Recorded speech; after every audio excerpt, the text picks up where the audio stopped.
Okay, so I'm trying to set up just a quick test. Anybody who might be watching this is more than welcome to join the stage if you want. I'd like to see I'm running this on a new PC, and I want to see if I've got everything set up correctly. So I should probably talk about something interesting while I'm sitting here waiting to see if anybody wants to join.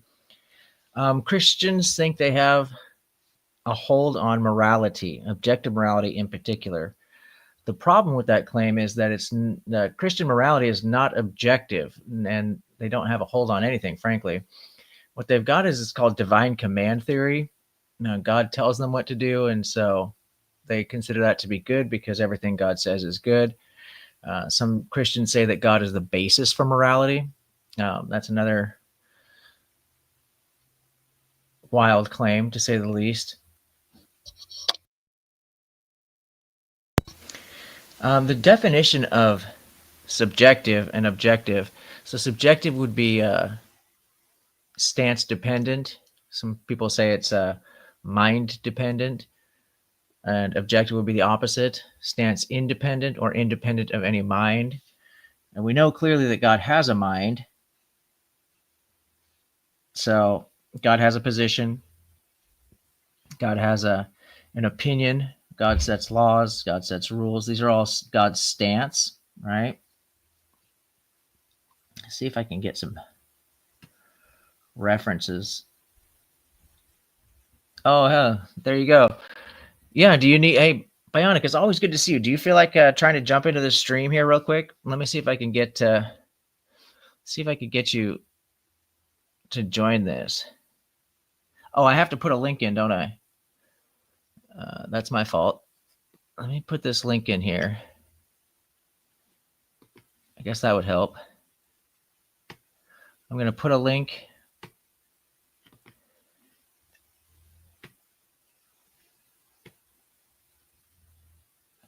Okay. That would have been really helpful. So I've got a link posted. Bionic, do you feel like coming on? I'm not going to keep this stream on my channel. I'm just doing this long enough to see if I can get somebody to join, test my new laptop, make sure I've got the settings correct. And if you use that link, it should pop you into the back room. If you're able to do that, and if you don't feel comfortable, I appreciate that so much. Thank you. So I guess I could go on here filling the air just in case anybody else is listening, but let's see if I could find some good.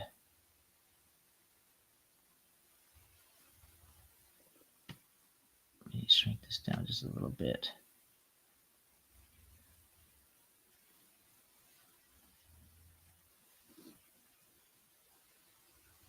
Okay.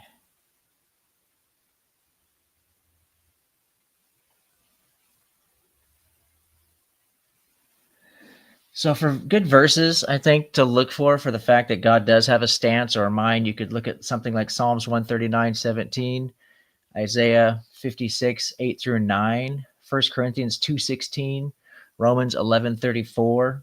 So these are all just there's a number of verses that you can look at throughout the Bible that specifically state that God has a mind. We know that God has a will. We know that God has intention. So this means God has a stance, which means that God's morals or God's morality, Christian morality, is subjective by definition. Now, where we get divine command theory is, like I said, it's God's command, and so therefore Christians presuppose that this is divine, and they presuppose that this God, this Yahweh God, Jesus God, is benevolent, and so this is where you get this idea. Let me see here.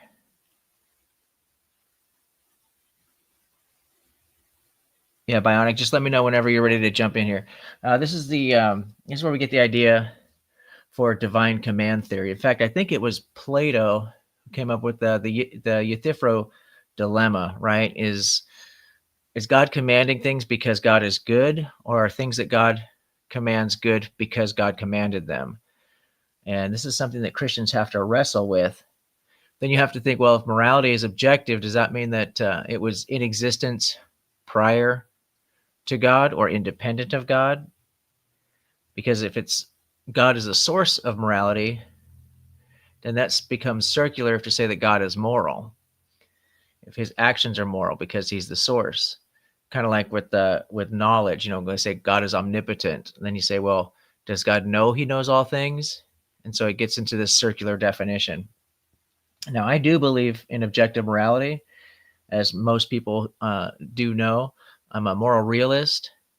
And so I think that Christians, atheists, agnostics like myself, I think, Hindus, Jews, all people all over the world have access to morality equally, because this is based on our agency. We're all moral agents, every human being, every rational human being. Oh, perfect. Chris, I'm going to go ahead and add you to the stage here.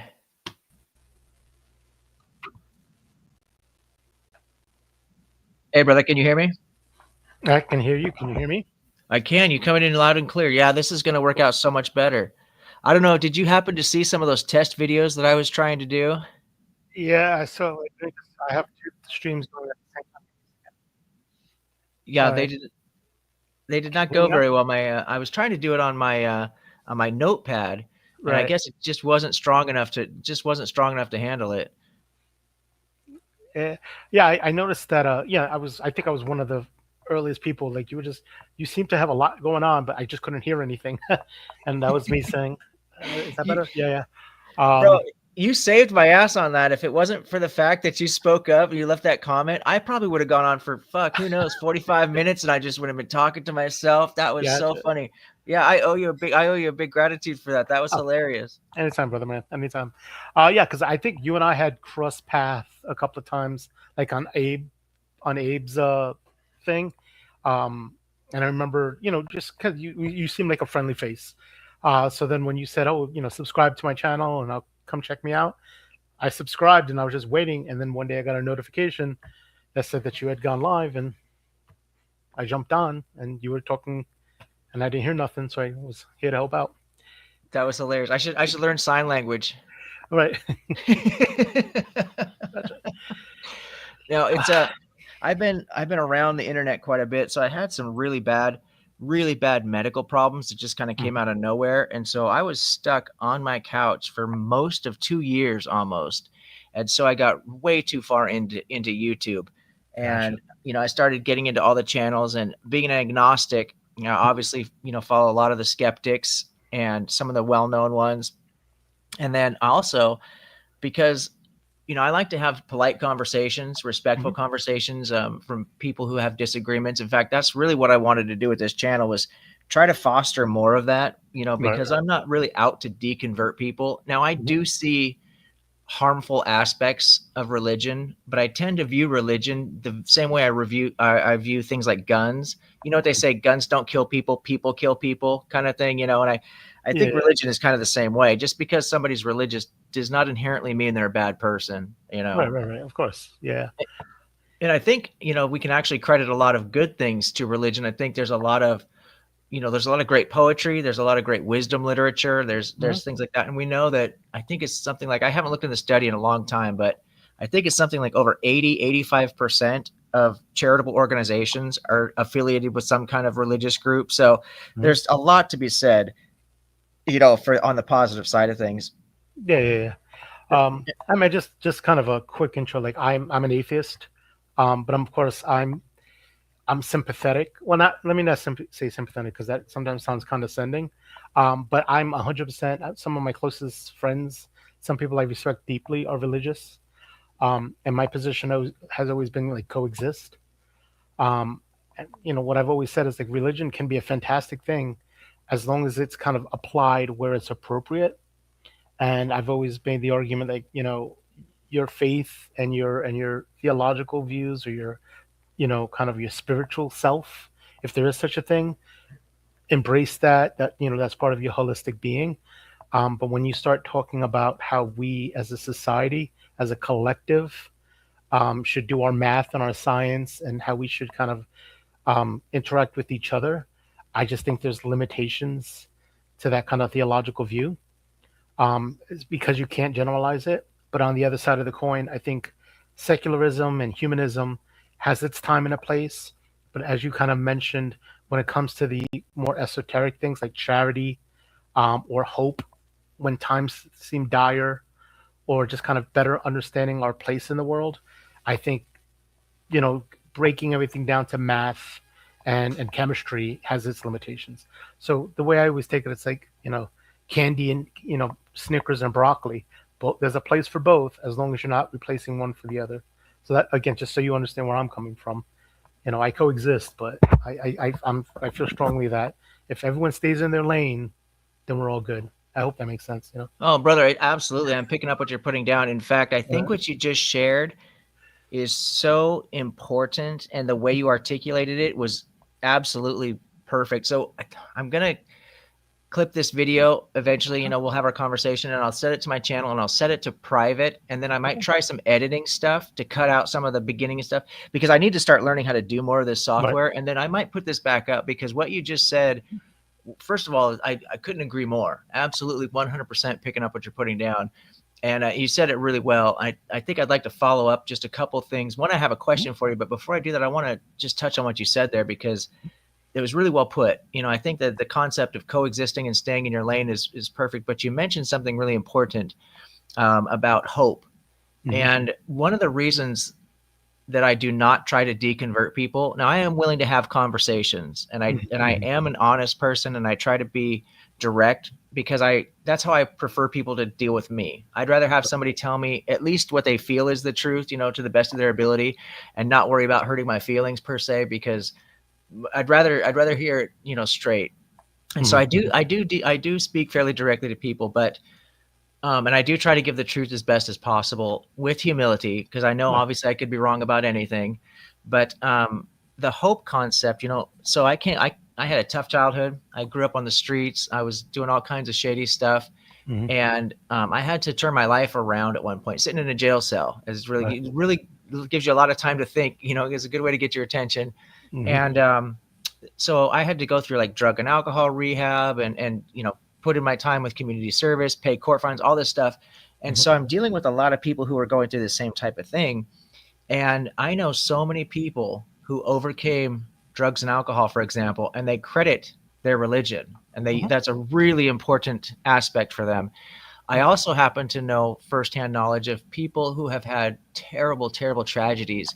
I know people that have lost their children in car accidents and stuff like that, and excuse me. I know, my father was actually murdered when I was a kid, and I'll never forget my grandmother. It hurt all of us. It was really hard on the whole family, but I'll never forget my grandmother weeping and weeping and saying that a parent should never have to watch their child pass away. And that really is backwards. Usually children should see their parents, you know what I mean? Just because of the number of years. And that really stuck with me my whole life. I thought about that. And I've seen this happen where parents have lost their children, or other trauma, divorces, or maybe somebody contracts a terrible disease or something.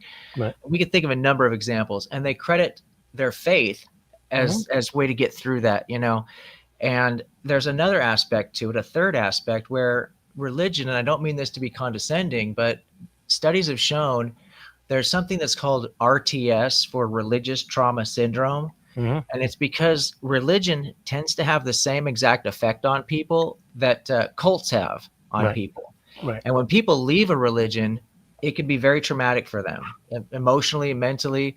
As you mentioned, we have people in our lives, friends, families, coworkers. I mean, there's so much that gets tied to this.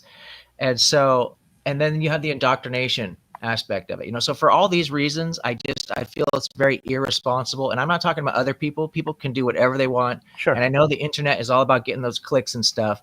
But as far as me personally, I feel it's irresponsible to just go out there and try and deconvert people. Case by case basis, it's one thing. But as a general rule of principle, I try not to do that. Right. Again, maybe just this is going to be a weird analogy, but I used to. I'm sure it's a cliche. You've heard so many people say, well, I used to be a person of faith. I grew up in the church. I used to be devout. And then as I got older, I kind of deconstructed, right? So I always take the perspective of someone who did deconstruct and began to kind of have curiosity about the world. And I began to ask questions that my faith couldn't answer for me, right? So I kind of walked away from it. But what I try to do is I try to imagine someone else, how I try to be the person I wish someone was for me, someone who gave me permission to ask those questions and to have the courage to seek those answers, even if they were uncomfortable. Because I do believe that there comes a point, even in the most faithful person's life, where they're going to have doubts, or they're going to begin to have like that kind of cognitive dissonance in the back of their head. And I feel like if you don't allow yourself that, it can kind of feel traumatic, and it can kind of feel disorienting, and I feel like it can be, you kind of come to a fork in the road where you either become resentful of the fact that you have that emptiness and no one's there to answer it, or you double down and just become even more devout, and you kind of cling to that faith, and you push away the critical thinking side of you that might be gnawing at you. So what I kind of do, and maybe this sounds like I was going to say it's a weird analogy, is I feel like religion can kind of give you structure or give you support while you're still building the muscles in your legs, right? But I'm not running around trying to yank crutches from people. I'm not trying to take that away until their legs can carry them, if you get my metaphor. But I'm also trying to encourage people to use those muscles, because the day's going to come where the crutch becomes more of a hindrance than a support. So I don't know if that metaphor was lost on you. No, absolutely. No, not at all. Not Yeah. at all. But like I said, yanking the crutch too early can be destructive, but also staying on the crutches for too long, I think, can be destructive, because then you never learn to kind of stand on your own 2 feet, to really face down the challenges or the questions or the trauma or the big questions of why. You never learn to kind of stand on your own 2 feet and really face those down and understand them if you've never learned how to use those muscles. And the Yeah, muscles this is no, skepticism and stuff. you're right about that. And I was one of the questions I was going to ask you, and I think you Mhm. may have touched on it. So I just want to just clarify real quick. So I was going to ask now, have you deconstructed? Are you a former believer? Um, yeah, I mean, yeah, I'm an atheist. I'm 100% an atheist. No, but Uh, I mean, did you used to be a Christian or a yeah, Catholic yeah. Oh, It's okay. funny. I used to be. I don't. I used to literally be. I was. They were grooming me. I hate the term, but they were grooming me to be a youth pastor. Yeah. So I was about to jump in, and then I started college, and that kind of threw a wrench in the plan, because all of a sudden I started taking biology classes and philosophy classes and history classes, and I began to realize that the world was so much bigger than the church was capable of showing me. And then I just started saying, well, you know what? Maybe the answers that I have aren't in the church. Maybe they're in the library, or amongst the interesting people I was meeting, or the conversations I was having with people. So, and it's the old cliche, but college, that old liberal college, that woke college, yanked me out of the bosom of the Lord and all that stuff. You know what I mean? That's hilarious. I do know a lot about that. I went to college myself. Now Hmm. I'm actually a lifelong agnostic, so I've never actually been a believer, although I have found religion to be a fascinating study. In fact, I studied it in college. I even attended seminary for a while, Okay. but it just got to be too expensive because Hmm. every accredited seminary in the U.S., I think they still do. I don't think there's any that don't. They require what's called a statement of faith. Hmm. Are you Hmm. familiar with this?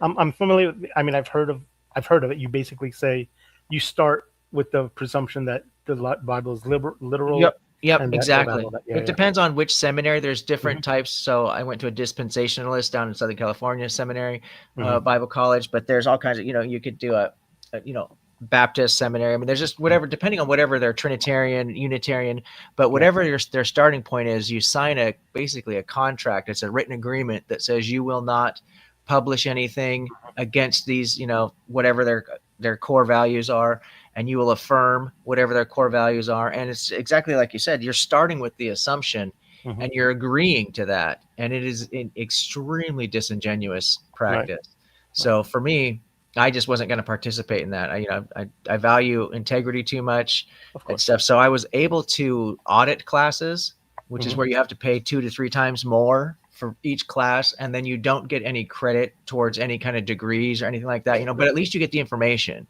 Hmm. So Hmm. I did that for a lot of fascination. But So I have spent a lot of time actually studying various religions. Probably 30 years of my life I've probably been spending on it, and I Wow. love the history. I also like Mhm. to study history and stuff. So for someone who's never been a believer, I probably am far more educated in the religion than most believers are. And I'm not trying to Right. sound arrogant with that, No. but I just find that most people don't really get into the nitty gritty of the history, how the Bible came together, what was going on in the region, the time period, so on and so forth, and how many different influences there were. I hear all the time, I hear Christians make the claim that we're borrowing from the Christian worldview, Right. Right. and that claim right there is so ignorant, and I'm trying to Hmm. be nice about it, but if you really knew where the Christian worldview came from, I Hmm. mean, you could go back to the Old Testament, and you get the 613 Mosaic laws are taken almost directly from the Code of Hammurabi. Right. Right. Right. And then you've got the New Testament, Jesus' pacifism Hmm. was heavily influenced not only by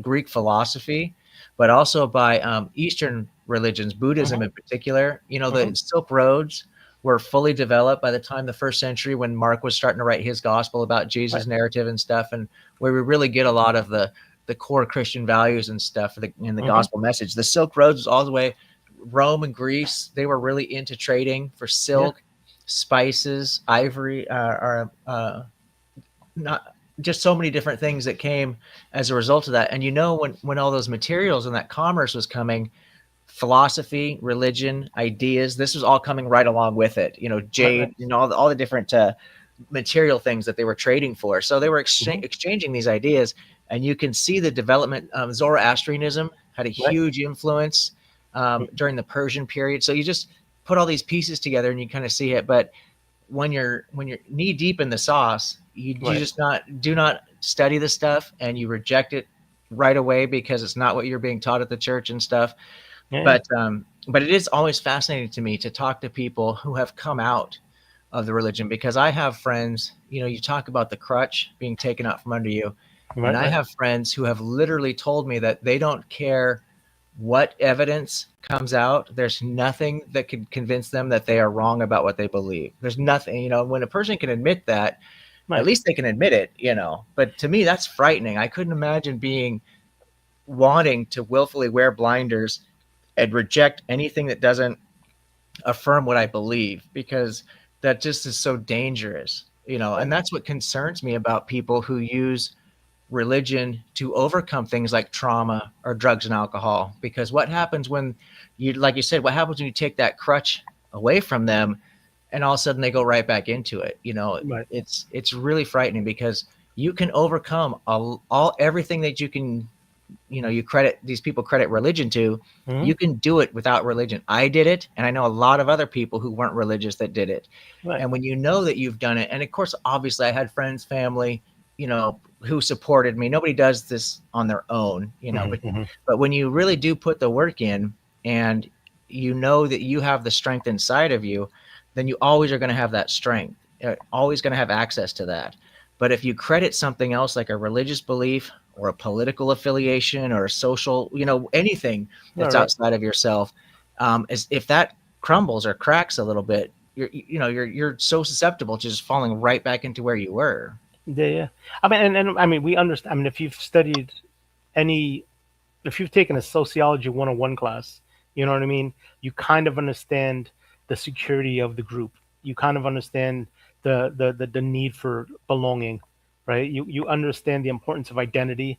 And it's rooted in our evolutionary biology that we're social creatures, and we like to be secure in being part of a pod or a clan or a tribe or whatever, right? And the cost of admission is to commit yourself to the group identity. So to ask a person to give up their faith a lot of times is also asking that person to give up their identity, give up their culture, give up that security, give up that that everything's going to be okay as long as you stick with the group. So it's no different than trying to pull a fish away from the school or a zebra away from the pack. It makes them feel vulnerable, and they'll never admit that because socially they have to convince themselves that coherence to the group is a sign, it's a virtue of their faith. and that the other members of that group also making that same commitment to one another feels like community. So, because our brains, we won't allow ourselves to think of ourselves as creatures no different than the zebra or the fish. We rationalize it to deify it into something like a calling, or God put a message on your heart. But if you strip away all of that, that kind of layers of it, you understand it's just our desire to be part of something and to have that kind of security so that you don't feel alone. You know what I mean? Um, Yeah, that's a key. yeah, That's a key part yeah, of it. In fact, a lot of the study, I've been really focusing mhm, a lot of my studies in philosophy, particularly focusing on morality and object and ethics. mhm, I'm a moral realist, right. and so I do believe that morality is objective. In fact, I have a debate coming up against Mark Reed. I don't know if you Oh know who wow, Mark Reed is, but yeah, the he is, Australian guy, I think, is he? yeah, Yeah, yeah, yeah, I know that yeah. guy. He's going to be an extremely tough Oh, opponent. yeah, yeah. It's He's funny. really smart guy, Hmm, and hmm. he's done a number of debates. I've only had a handful of debates. Now, I've Right. never lost a debate. I've actually performed very well, Okay. but I've never debated somebody of that caliber. Sure. Sure. And it's going to be on a major platform. I think we're going to try and do it on Raging Tomato. Okay. So it's going to be a big opportunity for me to promote the Okay. channel and to get my views out there. Sure. Sure. I'm not doing anything really innovative. Moral realism is obviously a model Hmm, that's out hmm. there, and I'm building a lot of off of philosophy and stuff like that. So I'm just gonna use basically collect the information and give my own spin to it. But it's not like I'm doing anything innovative with that. Got But it. Yeah. I do think though that when a lot of this, the evidence, and I don't run my arguments through evolution because Hmm. it's too difficult with the is ought problem. But So I run it a different direction. But you can, if anything is objective in this world, we should be able to look for evidence and signs of it out, hmm, and all around us if it's an objective truth. And I think that we can look into evolution, just like what you're talking about, the cooperation.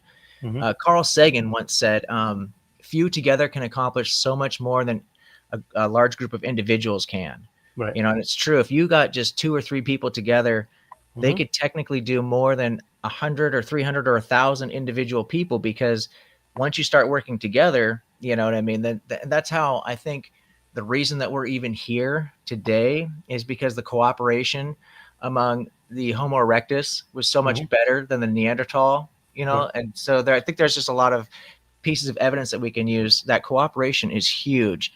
And we are a social creature. We are a social animal. Just like you mentioned, the other animal, the pack animals, like the wolves or anything like that, the Hmm. lions, people need to bring their strengths, and they also need to be willing to make sacrifices as individuals for the benefit of the group and stuff. And so I think you're absolutely right on track with that analogy. All right. Oh, by the way, I mean, this might be a sidebar, but it's funny that I've argued alongside, well, not at the same time, but me and Mark have both debated. I'm sure you know the Kanisha Mitch crew. Like Oh the lordy, churches I run. Yeah, we do. run that. I've had 6 hour debates with each one of them, right? And I had like this whole last debate with Mitch, who was trying to convince me that A, morality is objective, and B, it's derived from God, right? And that's the only objective morality possible. So I had a whole last debate with him about why I happen to be I believe in subjective morality, simply because I feel like, you know, again, it's not to turn this into a debate between you and I, but I've had the debate where I say objective to me is an illusion and morality is a description of human nature. So objective morality is a contradiction in terms. So one day, maybe not at the time it is now, I'd love to have the conversation where I feel like maybe you and I agree on some things, but I think it might be a definitional thing that makes me be a moral relativist, while you say that there's objective. And maybe the other thing is I say morality, you're saying ethics, which is a different thing.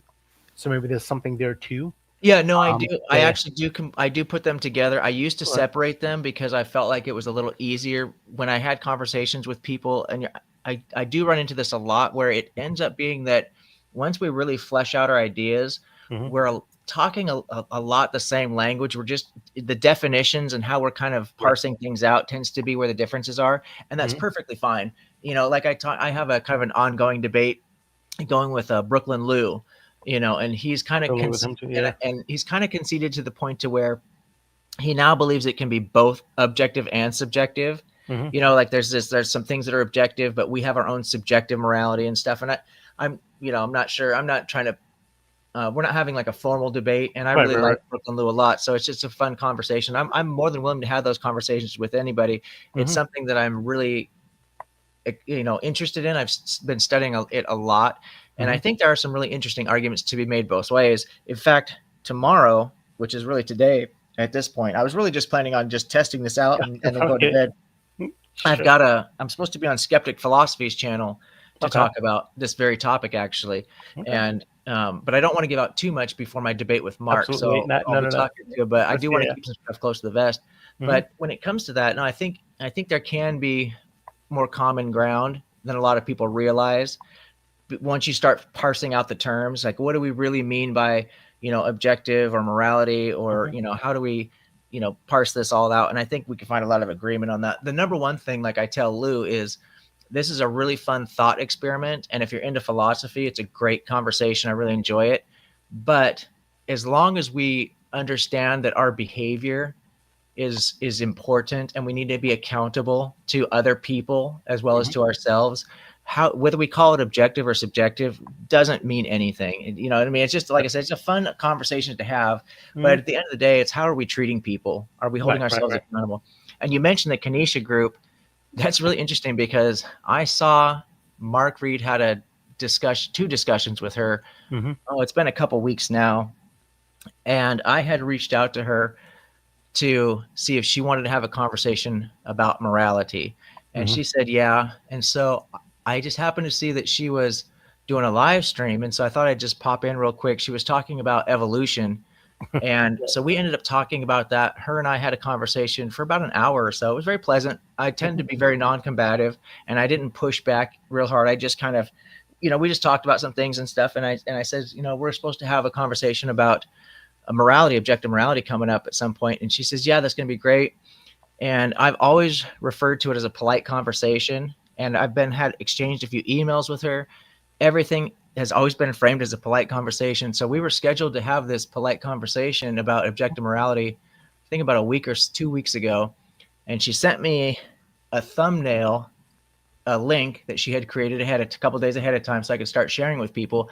And her link is, come watch a debate between a Christian woman and an agnostic man. And then in the description, she's talking about this heated debate and everything, and I'm like, what's going Yeah. on here? This is Listen, again, this is, it's not, I think it's bad taste to bash people when they're not there to defend themselves. But I feel like that crew, I've given them ample opportunities to act on good faith, and time and again, they make it very clear that they're just content farming. They'll kind of, they're all polite, they're all kind of open minded and everything. And then you'll have what you think is a constructive conversation for hours at a time. Everyone's jokey, and then 2 days later you see they cut up the conversation, reframe it. Christian owns atheist, or you know what I mean. yeah. Or when they start to get frustrated, all of a sudden they start kind of getting personal. Or and again, it's just call me weird, but I remember I had a conversation with Mitch, which I thought was a fruitful conversation.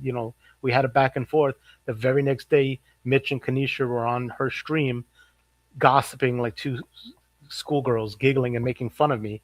I was like, that's not who you were. That's not who you were the day before.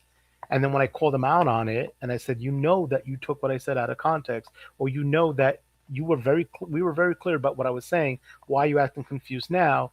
All of a sudden, it's like, oh, atheist is whining Wow. because they couldn't make a point. And it's again, how many times do you act in good faith before you realize that? I mean, how many times am I supposed to give them the benefit of the doubt before it just becomes clear that they're just trying to build their brand, right? Yeah, So, that is the unfortunate side of the mhm. internet. I had and I don't want to get into the mud of Right, it right. all, but Yeah, yeah. I used to do work on another channel, Mhm. and I started my own channel because the direction that channel was going just wasn't really.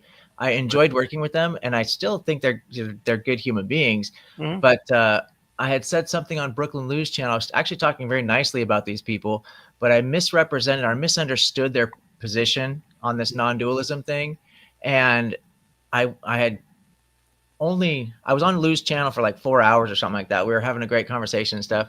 And I might have talked about, these other people for like a minute out of Right. that 4 hour thing, just because that's just letting him know I was doing my own channel. Cause he's like, oh, I thought you were on, this other channel. And I says, oh yeah, I decided to start doing my own thing so I could be a little bit more diverse, because everything they want to talk about, they want to run back to non-dualism. It's an Mm-hmm. interesting philosophy and interesting theory, Sure. but I like to be more diverse. Mm-hmm. And the next morning, my phone is blowing up, and I'm getting all these emails and Discord messages and even some text messages from people that have my number, and they're saying, "Did you see what the Mirror Point is doing right now?" And I'm like, "No, Right. I'm sleeping." And they said, "You better go check that out because they are trashing you right now." And so I'm like, "What?" And so Hey, I man. get Yeah. up, I get my cup of coffee, and I go on, and they've been at it for like 3.5 hours, and they were literally, they made up so much stuff saying that I was trying to destroy their reputation, all Jesus this Christ. crazy Yeah. stuff Yeah. going on. And so I went on their live and I talked to him, and I was very polite, and I said, "Hey, I'm really sorry. I misspoke. I apparently misunderstood your position. I certainly wasn't trying to do anything malicious." Mm-hmm. And I thought I settled everything with them, you know what I mean, right then and there. And then all day Sunday, I'm getting more messages from people about this video they've got. And at midnight, I go, I should probably watch this video and see just everything that was said. And it Mm-hmm. was pretty bad. So I posted a Okay. comment like, "Hey, I thought we took care of this. Why is this video still up?" Well, it turns out that the guy who runs the channel, he wanted the drama because he Mm-hmm. thinks it's going to get him clicks. All right. And so I'm like, "Bro, this does not make you guys look good. I'm telling you, man, it's not hurting my reputation at all, because I came and apologized for what I did wrong. And All right. nobody expects me to be a perfect human being. It was obvious if you watch Lou's video that I wasn't trying to trash you guys. You know what I Right. mean? You're just taking this intentionally out of context to try and this guy's like, "Oh no, this is going to be so good for our channels." And I'm like, "I'm not running this on my channel. This is, Right. this this is Yeah. so." Yeah. Yeah. Yeah. But that's the It's, internet world. You know what I mean? That's what it is. There's another Christian nationalist named Mike, and I was having some debates with him on Discord, and everything was going fine right up until he started into the defending biblical slavery. right. And Right. when he told me that he owned his children as property, I lost my shit.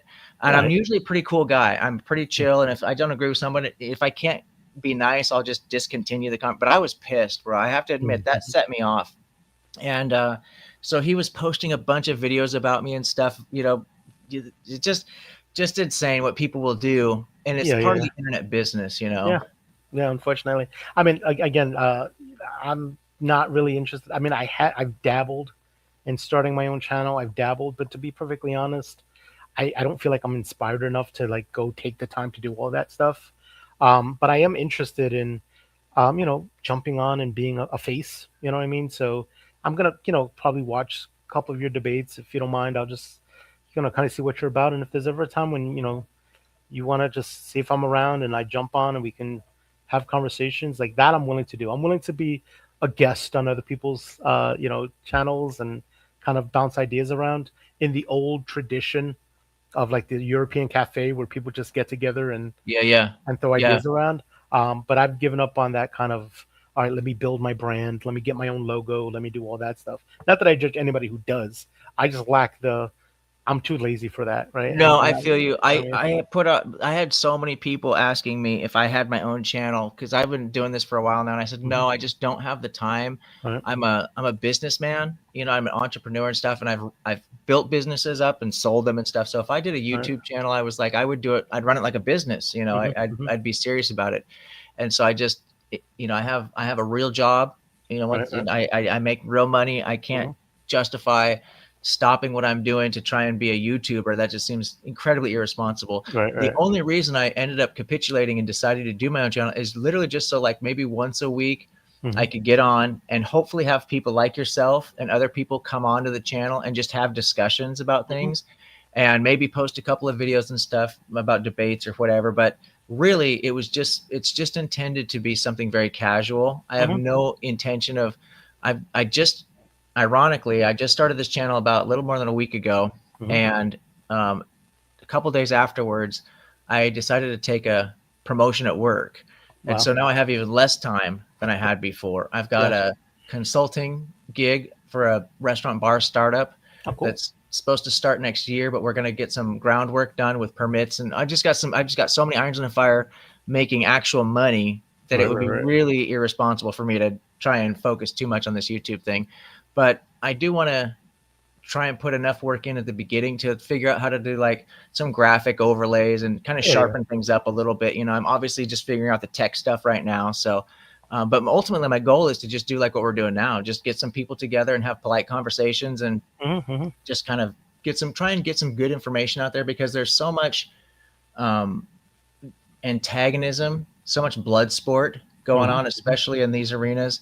And I really think that we need some calmer voices. We need to set the example, you know, to be able to have these polite conversations. And it's unavoidable what other people are going to do. Like you said, they misrepresent you. They chop stuff up and they try to make things so dramatic. But that's not everybody. There's actually a lot of good people out there and a lot of people who are willing to have those conversations. And for me, it's all about planting seeds. You know, I don't look to make any big changes right away, but if we could just continue to plant seeds, starting with humility and honesty and some empathy, then I think that's the best we can do in life, you know? Yeah, absolutely. So, I mean, so again, I say all that to say, like, you know, I know you said that this stream was just going to be like a test and, you know, you really weren't trying to get deep into it. So I just jumped on just to kind of help you with that. But of course, you know, I'm not in a rush to get anywhere or whatever, but I guess I'm just planting the seed that, you know, if you see me lurking in the comments or you see me kind of in the live, some of your live chats, I'll say I'm an early supporter. I'm trying to get in on the ground floor. So yeah, I appreciate that. I don't know what you're doing tomorrow. I'm going to be on Skeptic Philosophy's channel. Okay. I might check and that's another thing too, you know, is for as much as I know that there's been a couple people who have tried to run me into the ground and defame me or whatever you want to call it. You know what I mean? Right. I've been shocked that I just in the last week, in fact, even tonight, I was watching a video from James Apperson. You know, James? Yeah. Really neat guy. He's really smart. I love the way he talks. He's got a way with words. Yeah. But they mentioned me on his channel. And I've been finding my name has been popping up, you know, and I'm kind of unique in that I'm the agnostic and I believe in the objective morality. Most skeptics take the subjective view. And I do have a theory about that, to be honest with you. I think because most atheists and agnostics are former believers, you know, when you're in the cult, frankly, one of the talking points is the objective morality talking point. And the religious people say, oh, we have the objective moral high ground over the atheists and agnostics. They don't have access to morality, blah, blah, blah.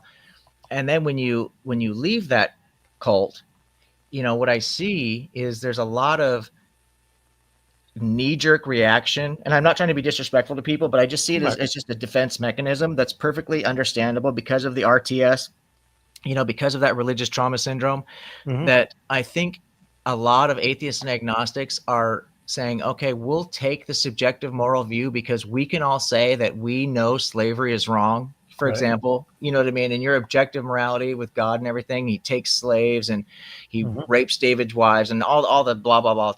Sure. Yeah.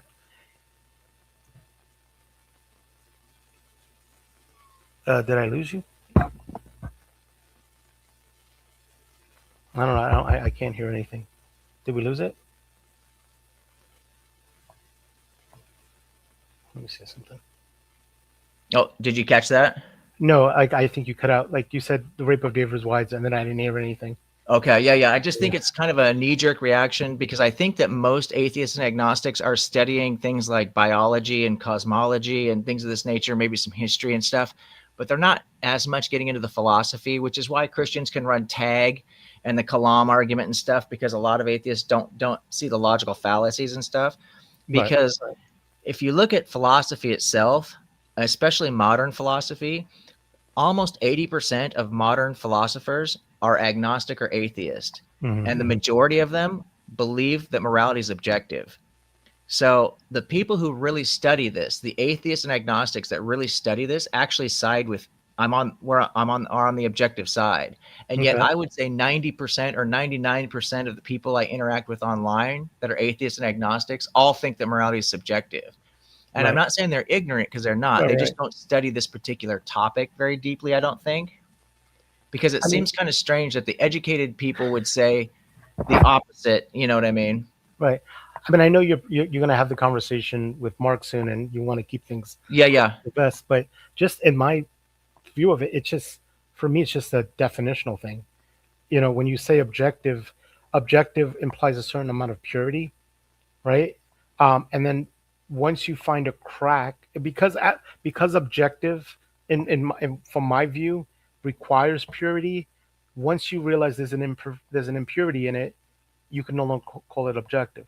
That's how I come to that So conclusion, would right? you? So for me, the definition for objective would mean stance independent. Right. So, God has a stance, right? So God's Sure. morality cannot be objective. It's actually subjective because Right. he Right. has Right. a position or a stance. Some people say that it's mind independent, which is an Okay. easier way of understanding it, but really it's stance independent, right?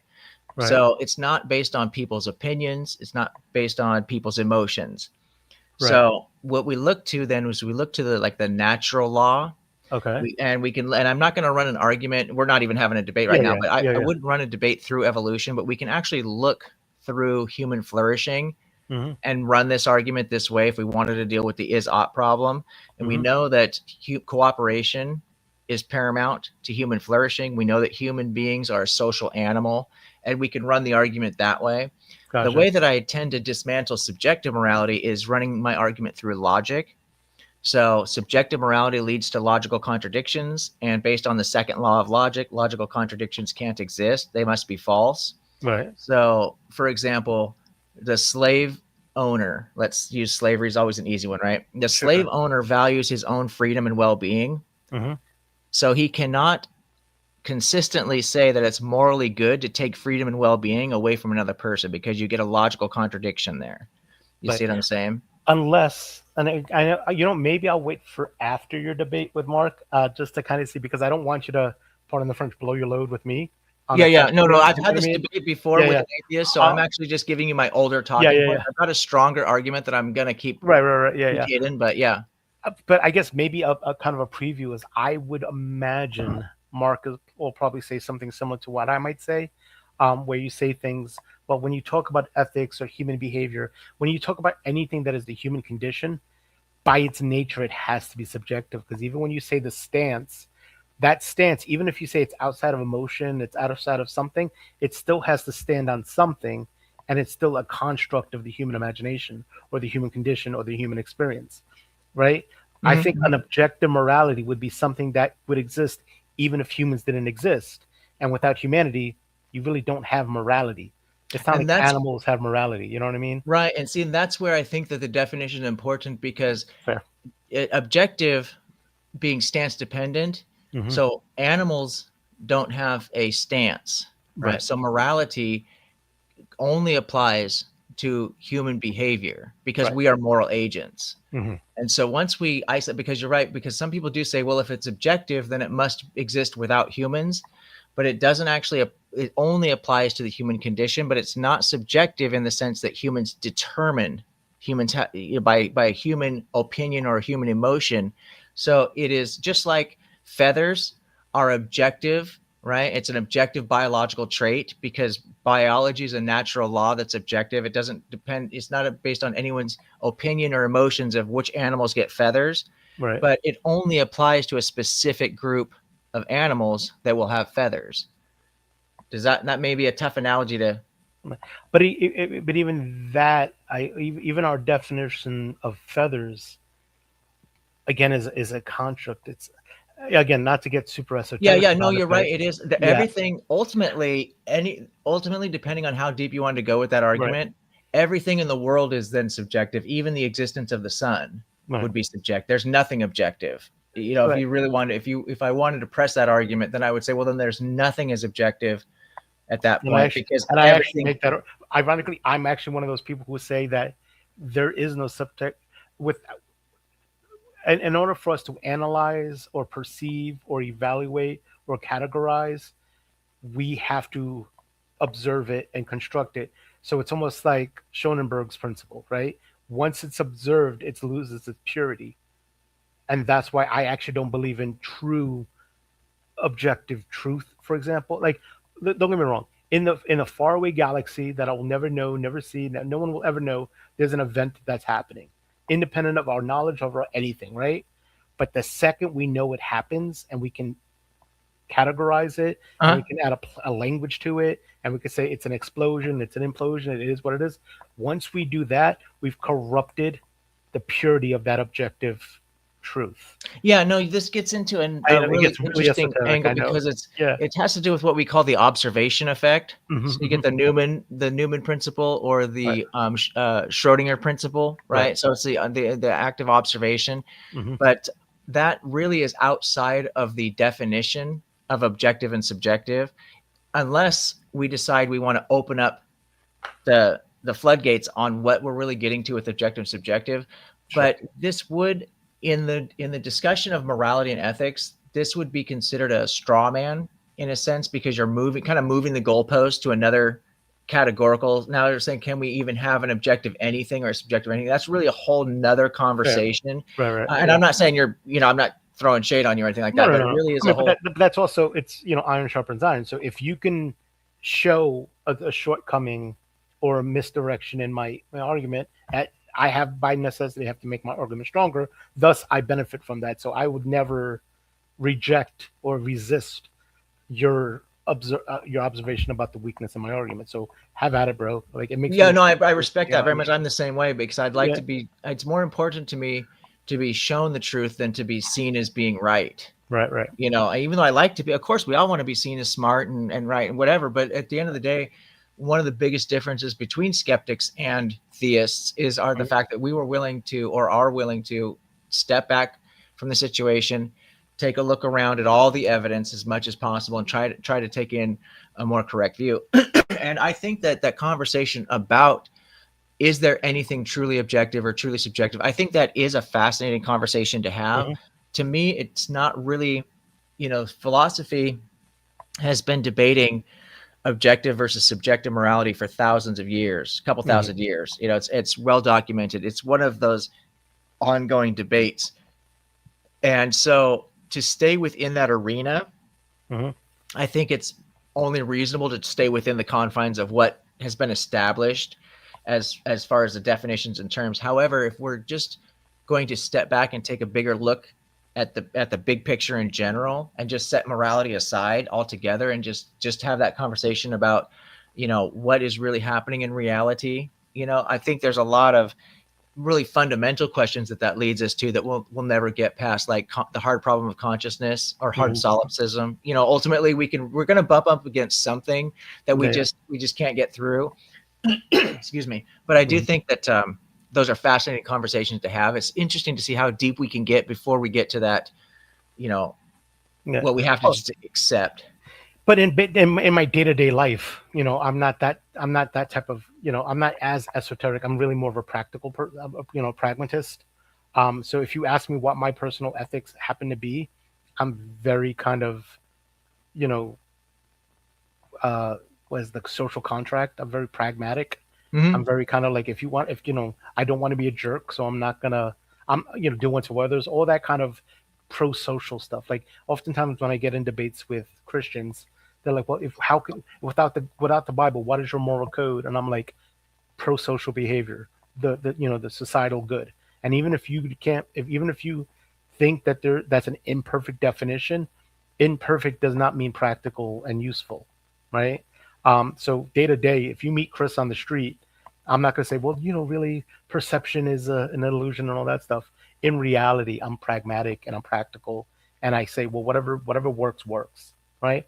But surround me with philosophers or people like you, we could start having these Kantian, conversations, and on all that stuff. But Yeah, and I yeah. think Kant actually, he called it, it's not part of the, I'm trying to think if it's part of the categorical imperative necessarily, but he called it the universalism. Hmm. So, you act as though your behavior, you would want your behavior to be a universal principle. So Right. like the bank robber, he goes to the bank to rob the bank, but Hmm. he doesn't want people to steal from him. So his Right. so he's not, his behavior is not, and something that he wants to be universal. And I Right. Right. think Right. that's the number one starting point when I talk to theists about objective morality, to try to get, not to get them to completely abandon their views or whatever, but to just get them to understand that this talking point that atheists and agnostics can't have access to morality.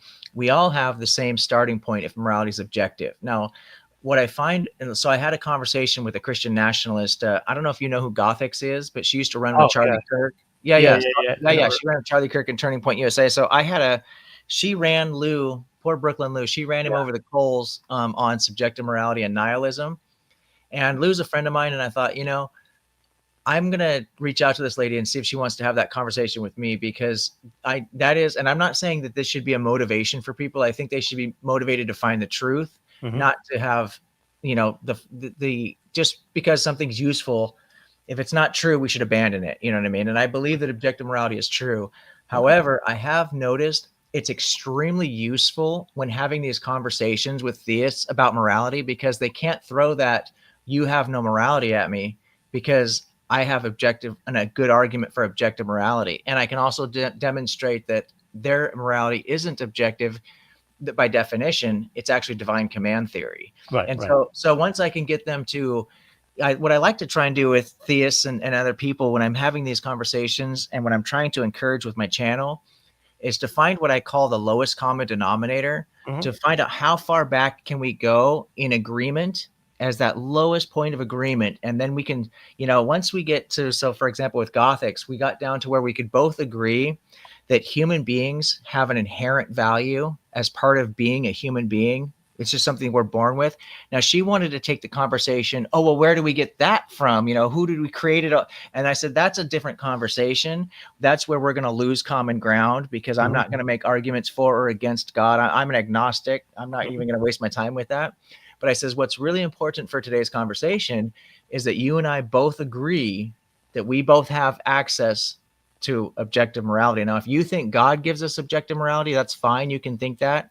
I can think it comes from nature. That's our dividing point. But the common denominator, the common ground that we can stop here at, is that we both have equal access to morality.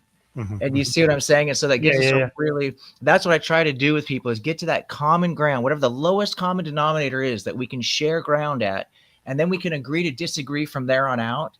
But I find that is really helpful, because it takes away a lot of the animosity, because you start to realize that we're a lot more similar than we are different. So you might have a more constructive, because my tactic, I'm probably make more enemies by convincing even the theistic person that they don't have objective morality either, because as soon as you talk about an Old Testament God versus a New Testament God, as soon as you talk about what's good for the Israelis but not for the Hebrews, not for the others, as soon as you say that God is morally just in doing things, that humans are not morally just in doing things, you've already destroyed the concept of an objective morality.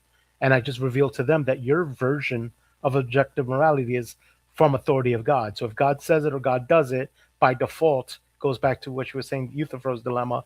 It goes right back to, or you just default back to God.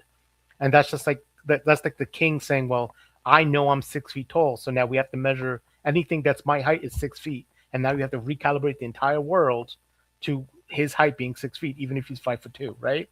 So they never like that. They don't like when I call them into question, to tell them that actually, if you think about your definition, you're not even consistent with your own definition of things.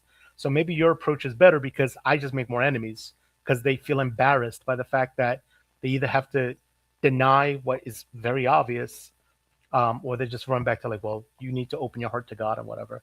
Yeah, no, this you're so right, brother. And it is, well, as far as whether I make enemies or not, I mean, I think we're all prone to do that no matter what, because once we cause somebody to start questioning something. But the whole problem with the biblical morality issue, and I've had a couple of debates. I don't know if did you see any of my previous debates against Christians about biblical morality? No, I've looked for them, but I really haven't had a chance to. Yeah, I think I reached out to the guy who hosted the debate, and he said I'd be more than welcome to play him on my channel and stuff. I'm not sure how all that works yet, so I still have to figure that out. I may just put links in there, but yeah, I have absolutely roasted some Christians on biblical morality.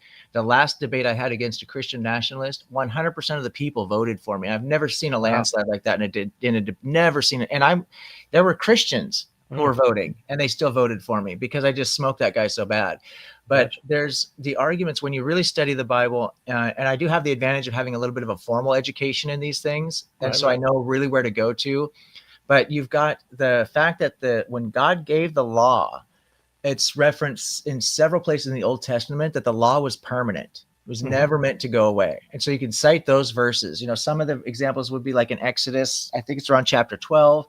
Psalms, all of Psalms 119 is a great talking point, but 44 through I think 46 really Mhm. specify the permanence of the law. And I could go on and on um, in different verses and stuff like that. The other thing that you have to be able to do is explain how Jesus was a practicing Jew, Mhm. and Jesus never said anything about the law going away. In fact, he said that you should be following the law. That's Matthew chapter 5, 17 through 20. Right, In right. fact, Jesus actually condemns the Pharisees for their hypocrisy and not stoning their children to death.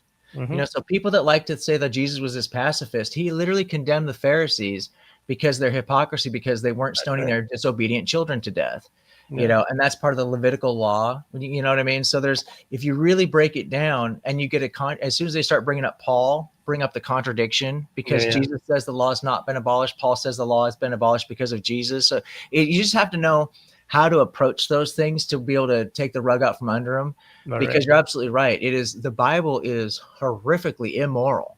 Mhm. It was clearly written by Bronze Age people, and it was Sure. a product of the time, and it reflects all of the terrible the ideas. One of the but the problem you get to with it, you get people who become defensive and want to and feel the need to defend this position. So you get guys like Mike who are now saying he owns his children as property. Mhm. The guy that I debated, I brought up the fact that the Israelite woman, if she gets raped, then the perpetrator has to pay her father some silver and she has to marry the guy. Mhm. This Mhm. is insane. I Oh mean, yeah. if our world functioned like this, is so degenerate and stuff. And I've literally had Christians, including the guy I debated, try to justify this, Mhm. which just gets really disgusting. Right, You know right, what I right. mean? It's so morally degenerate, so morally bankrupt. And Mhm. so even as right, you'll have all the evidence on your side. You're not gonna, and that's not going to be a good day for you. You're not going to walk away from that feeling good because the disgusting things that you have to listen to, Yeah, yeah. and it's really crazy. So that's why I do think that the objective stance does help me to avoid a lot of that, because I don't have to push those buttons. But I just say, hey, listen, we've all got objective morality. It's sure. same thing with the tag argument. I don't know if you're familiar with the transcendental argument for God, or they try to say that we can't, epistemically justify knowledge, which is Yeah, it's just, yeah.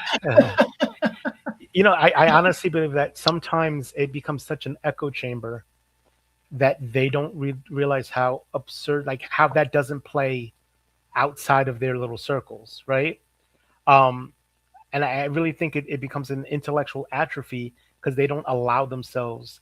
By the way, I'm a nurse, so I use a lot of medical analogies. But I think a lot of times when you don't have pushback, then you start to kind of confirm how awesome your thoughts are because you just have nothing but affirmation coming back at you.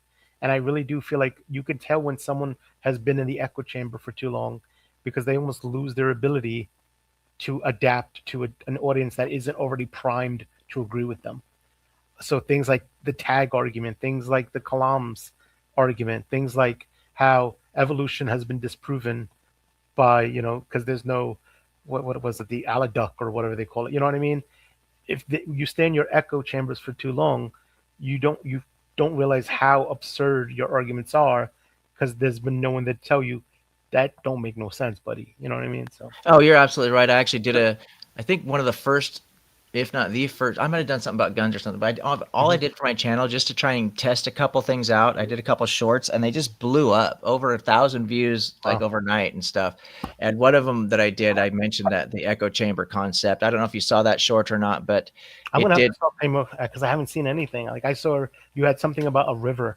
I think there was Oh those. yeah, Yeah. I'm actually so I'm a I one of the projects. So when I got out of the joint, when I decided I needed to turn my life around, I was sitting in the joint. I used to work as a bouncer at strip clubs, and I had gotten married recently. And my wife, she's always been a good girl, worked for the hospital. In fact, you said mention your nurse. Yeah, my wife's in the medical industry, Very cool. and we just have two different backgrounds completely, you know.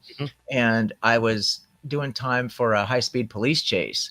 And so I'm sitting in the jail cell thinking, wow, I have really fucked up my life, you know. And I decided then and there that I was gonna turn things around, you know, completely.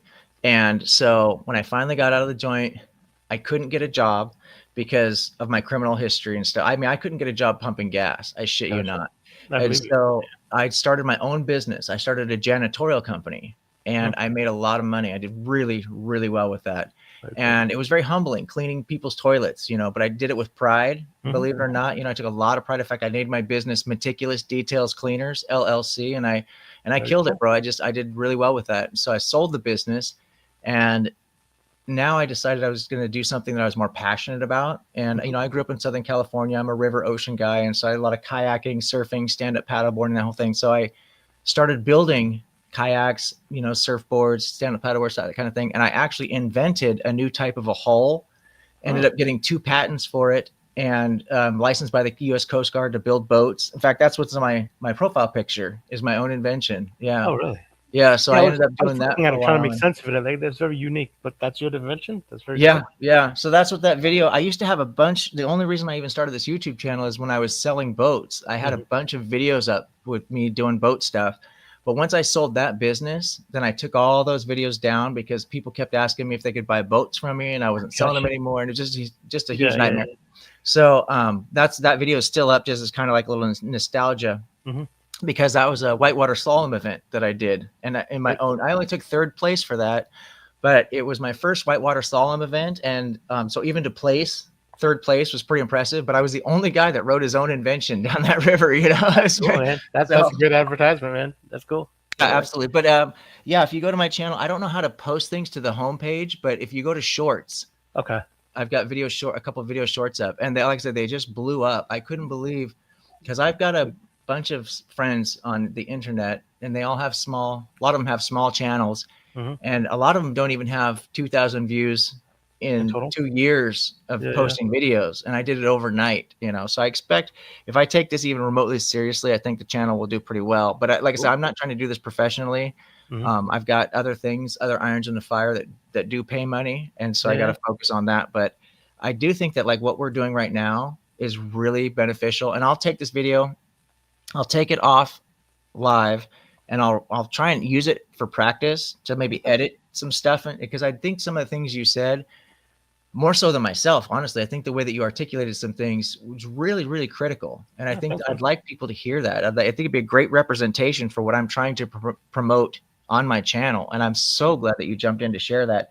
Tomorrow, I don't know what you're doing, or today, I guess it is technically, later this afternoon. Once I get done at Skeptic Philosophy, I think he's going to do that at 2:00 Central. I'm supposed to meet there, and he's going to have me on as a guest. Then I was planning on doing a test.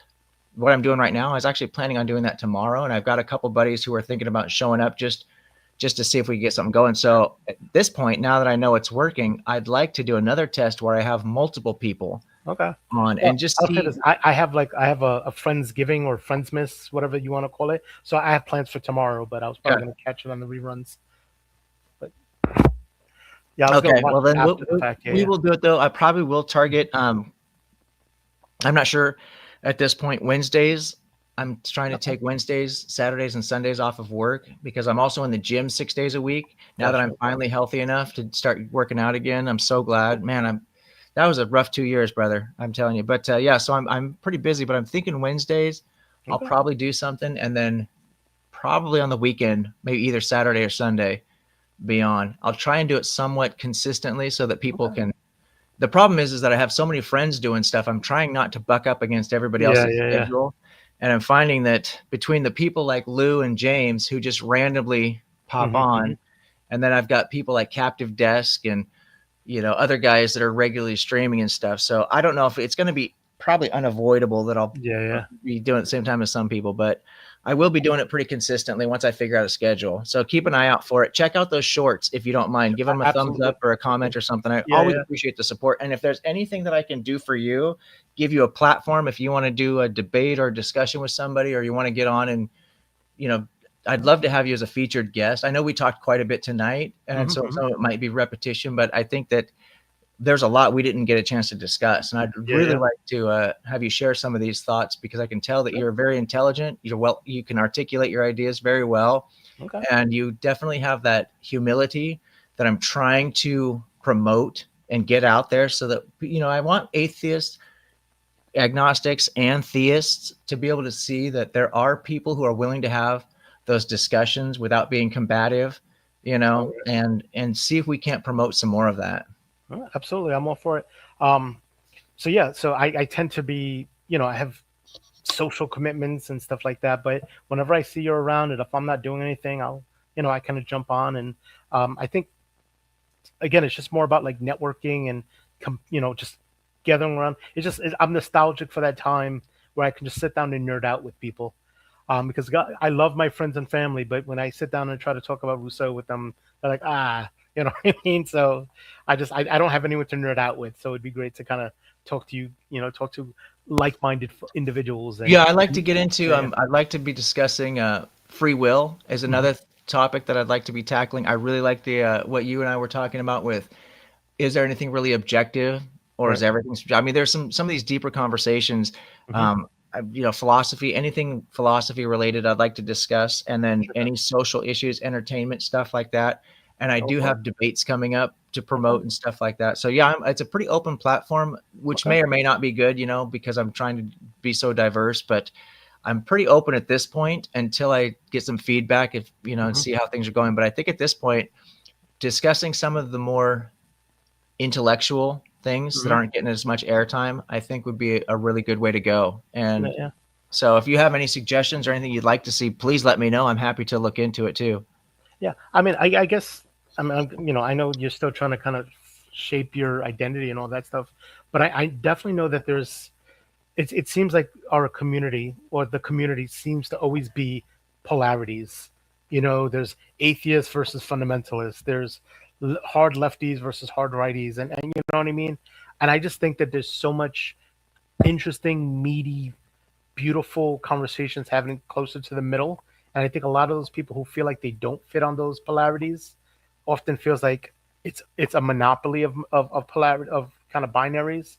So I think if you can kind of tap into that nuanced middle, if you can offer us a place for those more kind of, like I said, meaty middle people, um, and that's not to say like this fence sitting centrist per se, but just No. I have think a no, more, no, no. yeah, What you know you're what I mean? saying, I think, yeah, no, what you're saying, brother. And I'm sorry if I'm cutting off, but No, you're absolutely right, absolutely, yeah. because one thing that I have noticed is that, and this is no shade on anybody, but I have a lot of friends on both sides of the aisle, and I'm also what they call an independent centrist, politically Hmm. speaking. I do not. I think the left and the right are both batshit crazy, to be Sure. honest with you. You know what I mean? So Yeah. so I'm like, because I'm an agnostic, I have so Mhm. many people on atheists and agnostics who think that, oh, I'm this great guy, right up until we start talking about politics. And then, Right. if I don't affirm everything, Mhm. then there's going to be kind of this, I buck up against something. And then same thing with the right. Right. I Right. have a lot of friends who are religious, and they understand that I'm not, but Mhm. I'm also not a right winger either. Yeah. There's a lot of things on the right that I don't agree with. I agree with things from both sides of the aisle. And Sure. the one thing that really amazes me, and this is something that I want to start focus on my channel, is if the people on the left, they want everyone on the far right to come to them. They want to make no compromises. And everyone on the right is thinking that they want everyone on the left to come to no compromises. And how reasonable, if you really step back from that and think, how reasonable is it for me to expect you to give up everything to come to, Mhm. that's just completely unreasonable. In fact, not only do I have to be willing to compromise, but most likely I need to take the first step forward to Right. set the example. You know what I mean? And that's Mhm. what I Mhm. really want to focus on, because these divisive politics are destroying this country. And this is a Right. beautiful country, diverse. and our diversity is what has made us so wonderful, and yet we are so divided between religion and politics right now, so divisive. And I find that when I have conversations with people, one-on-one conversations, a lot of that division kind of goes away. Like I said with the common denominator thing, I find that even though I'm talking to a Christian nationalist that ran with Charlie Kirk and Turning Point USA, I was able to get her to this common ground where she was no longer accusing me of being an immoral heathen. You know what I mean? Like we can agree that we share this humanity. Now we can disagree of the origin of that, but that doesn't matter because we have this great starting point, you know, and if we can get more of that, that's really what I want to do with this channel. Yeah. So again, so that's just my 2 cents on it. Is like, I think if you want to think about the what's going to kind of draw people's attention or kind of give you a lot to chew on, it's avoiding the easy clickbaity binaries, right? Because I think if you have a conversation about, you know, where the commonalities are, you're going to get a lot more engagement. And I don't mean engagement in the YouTube version. I mean, you're going to get a lot more interesting conversations happening, as opposed to just talking point, and no one changes anything at the end of the day. Yeah, I think you're right. And you know what would be really interesting to see as this goes forward? Brother, I'm telling you, it'll be really fascinating to see how many people that I know that are associated with these far positions really are only there because they don't have anywhere else to go. Right. You know what I mean? It'll be interesting to see how many people do come more to the middle, because this independent centrist position seems to, like, we need a strong third party politically in this country to balance out the conversation. Sure. And we need more of a middle ground when it comes to the theism conversation and the, you know, when we start talking about like morality and ethics and how we treating people. Which is why I focus on virtue, because fairness, you know, like we look at the gay marriage thing, for example. The religious people want to say that gay marriage is a sin and an abomination, all that stuff. It's like, okay, well, if you think that you're a moral person, you're a virtuous person. Fairness is one of the virtues. So if a man and a woman can get married, why can't two women get married? Or why can't two men get married? Or why can't a dog and a cat get married? You know, like at what point are we going to draw the line and just throw fairness out the window because it's written in the Bible, you know? Yeah. So again, and that's another thing that I you know, one of my specialties, or something I take pride on, is getting people who on paper we should have nothing in common, where within 10 minutes of a conversation or 20 minutes of a conversation, as long as they don't retreat back to that scary, like the security blanket of their talking points, I'm surprised. I've been told, wow, you're not what I thought you would be, more times than I can count. Or I didn't know an atheist thought like that, or I didn't know a progressive can think that way, or oh, actually that makes more sense when you put it that way. I'm like, isn't it amazing what happens when you actually have conversations and you focus on the commonality? It's almost like magical that we all kind of have a common desire for fairness. I love to watch in real time as those barriers start to fall away. To see, you can see the look in their eye, you can see the wheels start to turn, and you can see they're putting their defenses down a little bit, you know, and absolutely, brother, I'm picking up what you're putting down. All right, family, I should call this, other's we're just going to keep going on and on and on. And I really appreciate you jumping in. Do you want to have the final word? Anything you want to say? Yeah, good luck, and I'll see you around. That's pretty much it. Like, you know, I'm here to help out, so however I can do that, just let me know, tag me in, whatever. You know, I'll be, like I said, if I'm lurking in the comments, just know I'm around. If I happen to see that you have an open forum, or I think the conversation is really like that, my voice is needed or would be appreciated, then I'll jump on. But if I feel like it's well covered and I like the conversation that I'm witnessing, I don't impose myself where I'm not, like, where I don't fit. But if I feel like I really need to get in there and kind of have my thing, then I'll probably jump on a stream here and there, if that's okay. So that's my last word. Can you check the comments since you're in here? Can you see, did I pin the link? I see the link. I don't know if it's pinned though. Oh, I'm showing it right here. That's what that means. So, okay. I'm trying to figure out how to actually pin that link up there. Because the other thing is I left YouTube. Right now, I think I'm purely on StreamYard. Yeah. So I'm not on YouTube. So I think those things they're visible to us. But as far as I can tell, let me just see something. Well, I'm glad I just figured out how to do that, because that was something else I didn't know. So now I know how to do that. Oh, what's this? So I could see private chats between you and I can only Right. see what you post into the room. But because I'm not in YouTube, I can only see the conversations you and I are having or what you're posting into the room. I wonder if that pinned it. Yeah, all I see is I'm here to help you test. What do you need? But I'm only seeing that because you pinned it into the room. Right. So I could take that away here. Yeah, I think I just put a star. I wonder if that. I'm trying to figure out how to pin the You know, sometimes you can pin Yeah. pin it. I think it's pinned now. I should pop up. Well, I'll see it. Yeah, I'll figure it out tomorrow. Okay. Yeah. Okay. Well. All right, family. Hey, I'm so always glad you glad. jumped in, and I'll be seeing you later. All right. Take it easy. Good luck with everything. See you soon. Let me get out of here.